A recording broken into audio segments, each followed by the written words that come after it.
Dmitro Kuleba, ministro de Exteriores ucraniano, muchísimas gracias por recibirnos. Rusia ha atacado esta semana y las dos anteriores infraestructuras, sobre todo energéticas, muy importantes para Ucrania. ¿Qué porcentaje de su sistema eléctrico ha quedado saboteado? We're doing this interview with you here in the foreign ministry, and it's pretty cold. And I admire that you're only wearing a shirt. And it's cold because we are disconnected from the heating system.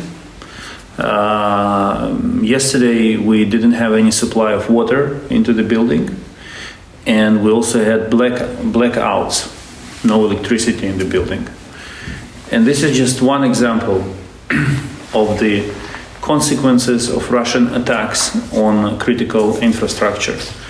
As of now, 40% of Ukraine's energy infrastructure is damaged, severely damaged or destroyed by Russia. It's very big.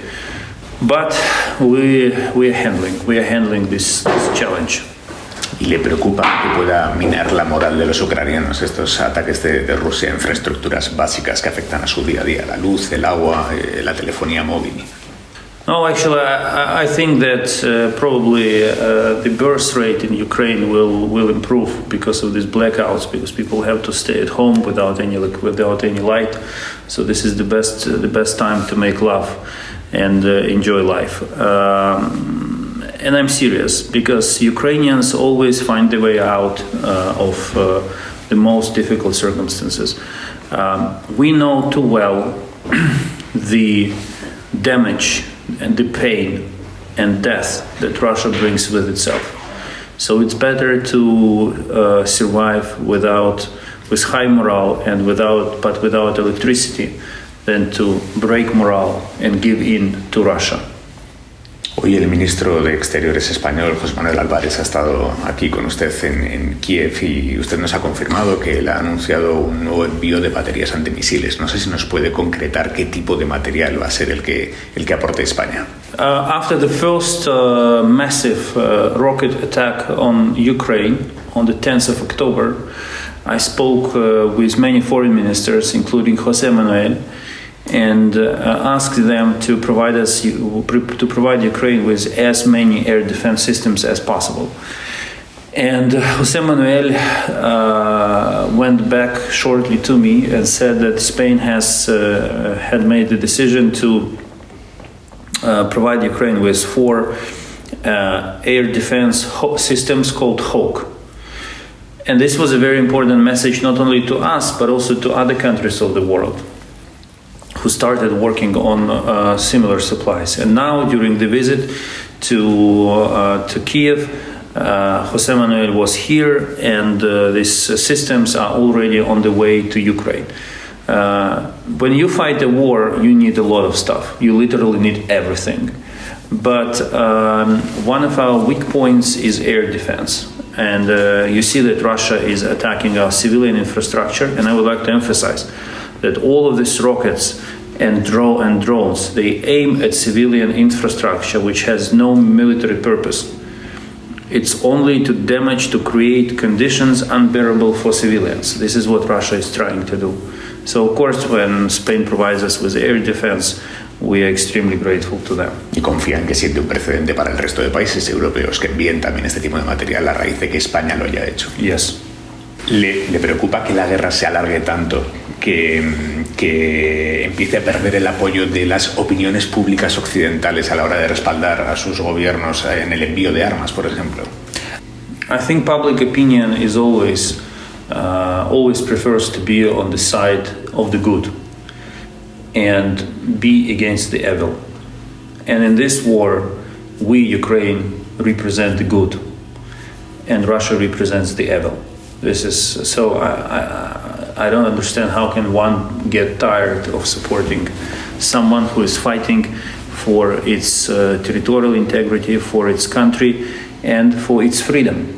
Spaniards know too well the price of fight for freedom, but they know even better how high is the price of losing the war and losing freedom. This is what how much time it then takes to regain freedom. So I think that people will be on our side. ¿Cuál sería el precio para Europa y para el mundo de que ustedes perdieran esta guerra? First, Putin will direct his forces that are now busy in Ukraine to challenge NATO, and those of you who think that he will not dare to attack, they are mistaken. So it's much better to defeat him here. Second, all countries around the world who want to redraw borders with their neighbors by force will be inspired by Russia's success, and Europe will have to spend billions and billions of money and political effort to resolve various crises and wars in different parts of the world. Third, if Putin is not stopped here, global food crisis will continue to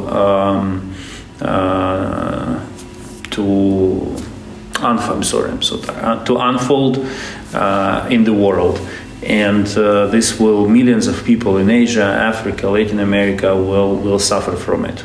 So whatever the price that is being paid now to support Ukraine, the price of mitigating consequences of Ukraine's loss will be much, much higher. Ahora mismo, ¿cuál sería un final aceptable? No el mejor de los finales, sino un final aceptable para esta guerra para ustedes. No Russia in Ukraine. That's for starters. We have many more elements that we will try to pursue, but the absolute minimal denominator is no Russia in the territory of Ukraine. Que se retirara de todos los territorios ocupados, incluyendo Crimea. Yes, and I think we should drop this emphasis on Crimea, because Crimea is not different from Donetsk or Lugansk. It's just a part of Ukraine. When journalists make this emphasis, like including Crimea, they create a perception as if Crimea was something really special that needs to be handled differently, but it shouldn't, because this is just another part of the territory of Ukraine. And no matter how Russia or any other country feels about it, we should not be going into this narrative that this is a special territory that needs to be treated specially. Es una cuestión meramente temporal. Usted entiende que hagamos esa diferencia por el hecho de que Crimea se anexionó ilegalmente hace 8 años y no ahora. Yeah, no, but now they annexed Donetsk, Lugansk. Now they annexed some territories in Zaporizhia and Kherson regions. But the legal importance of these annexations is the same as the annexation of Crimea. It's 0, and it should be treated like this. Rusia ha vuelto hoy al trato para poder exportar grano por el Mar Negro, por ese conducto seguro que se había creado. Ellos dicen que han recibido garantías de que ustedes no van a atacar a su flota. ¿Qué garantías les han dado ustedes? We were never using the grain corridor for military purposes. And we are ready to say it again, and that's what we did. We said that we do not intend to use the grain corridor for military purposes. Listen, these guarantees, it's just a face saving for Russia. Russia returned to the grain initiative not because someone provided them with any kind of assurances, but because there was a lot of diplomacy behind the scenes by UN Secretary General, by President of Turkey, and they spoke with Putin the language he understands. It was the language of strength. It was not the language of concessions. It was the language of strength. If you speak with him this way and you support your words with actions, you can always prevail. And this is the mistake that so many in the world had been doing before 24th of February. They were always trying to appease Putin, to make concessions to him, and it never worked. Because if you start making concessions, he will bite you more. In this particular situation, there was a coordinated position between the UN, Turkey, and Ukraine, and Russia returned to the grain initiative, but as a face-saving argument, they are using the guarantees. But as I said, Ukraine never used this grain corridor for military purposes. We were always reliable suppliers of food to the global market, because unlike Russia, we care about people. Si ustedes no han sido, ¿quién está detrás de ese ataque con los drones marinos que denuncia Rusia? People of goodwill. Ahora mismo no hay ningún tipo de vía de comunicación directa o indirecta o más o menos superficial entre Kiev y Moscú. No existe ninguna vía. No, we do not have any direct channels of communication. We have them, but we're not using them between Ukraine and Russia. Usted ha advertido a Irán de que se expone a consecuencias graves si sigue suministrando material militar a Rusia. ¿Qué tipo de consecuencias son esas? I was very specific in my communication to Iran, and they know what will be happening. It will be political, it will be economic, it will be at the level of intelligence, special services, intelligence cooperation.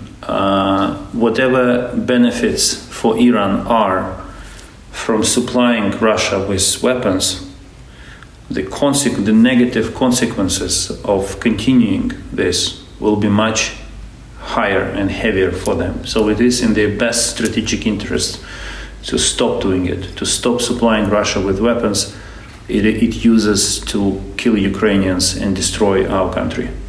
Terminamos, ministro. Le he visto muy convencido de que la presidencia española de la Unión Europea el año que viene va a servir para facilitar el ingreso de Ucrania en la Unión Europea. ¿España le ha transmitido algo en esa dirección?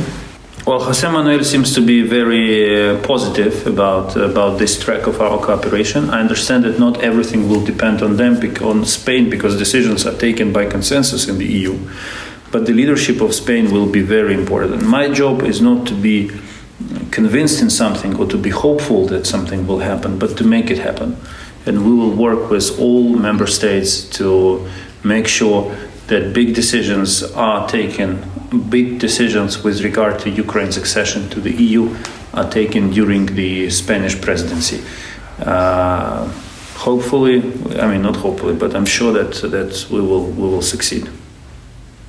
Señor Kuleba, muchísimas gracias por habernos recibido en la sede de... Muchísimas gracias.